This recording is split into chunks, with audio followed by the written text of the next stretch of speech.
Mga katrops, welcome back ulit kayo sa aking channel Sports React PH at ngayon na ay pag-uusapan natin ang balitang binastos na daw ni Dwight Howard si Rudy Gobert. Pag-uusapan na rin nga natin ngayon dito sa ating panibagong video ang balitang trade ni Wendell Carter Jr. papunta sa Los Angeles Lakers.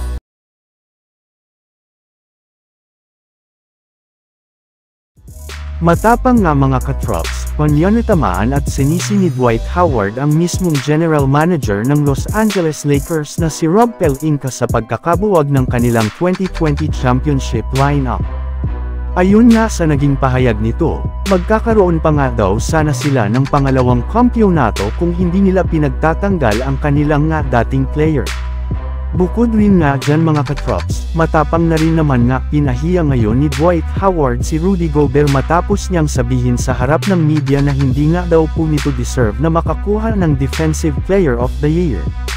Naniniwala siya na bagamat man nga isang great team defender si Gobert, ay hindi nga siya namangha sa mga ipinakita nito para makuha ang award ng pagiging defensive player ng mga nagdaang taon.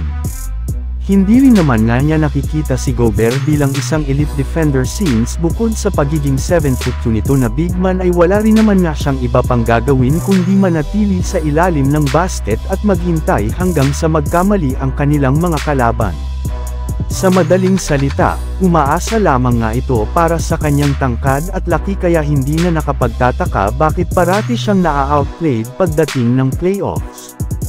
Samantala pumunta naman tayo sa ating sunod na pag-uusapan ngayon sa balitang trade ni Wendell Carter Jr.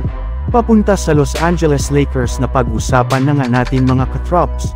Noong nakaraang araw na bukod nga kay Jonas Valanciunas ay interesado rin naman nga daw po ang Los Angeles Lakers sa pagkuha kay Wendell Carter Jr.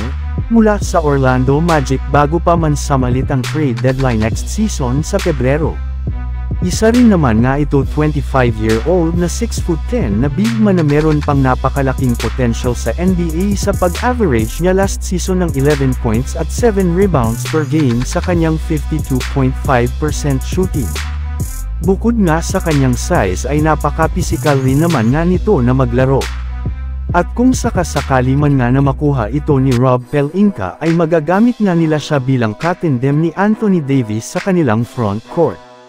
At base nga sa kalalabas na balita, possible nga daw po na ipang-offer ng Los Angeles Lakers sa Orlando Magic ang kanilang player na si Gabe Vincent, Christian Wood at dalawang future second-round pick bago pa man sumapit ang trade deadline sa Pebrero. So yun lang nga mga katrops ang handog ko sa inyong storya ngayong araw. Sana nag-enjoy kayo. Please like and subscribe my YouTube channel Sports React PH para sa iba pang storya at update patungkol sa NBA. Kita-kits muli sa ating susunod na video.